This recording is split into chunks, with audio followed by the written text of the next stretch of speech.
أطيب صينية دجاج مع بطاطا دايبة دوب والطعم فوق الوصف، ما بتحتاج لا فرن ولا وقت. طريقة جديدة شوفوها معي.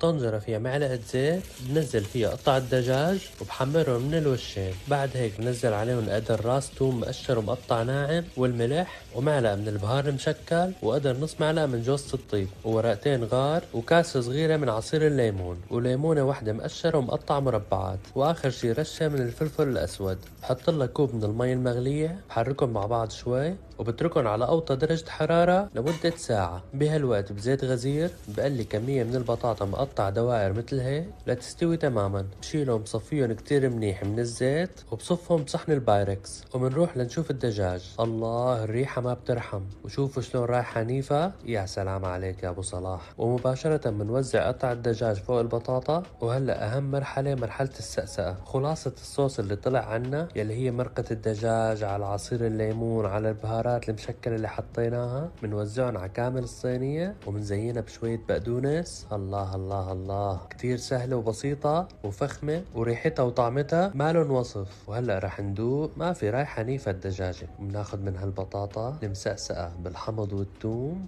يا سلام.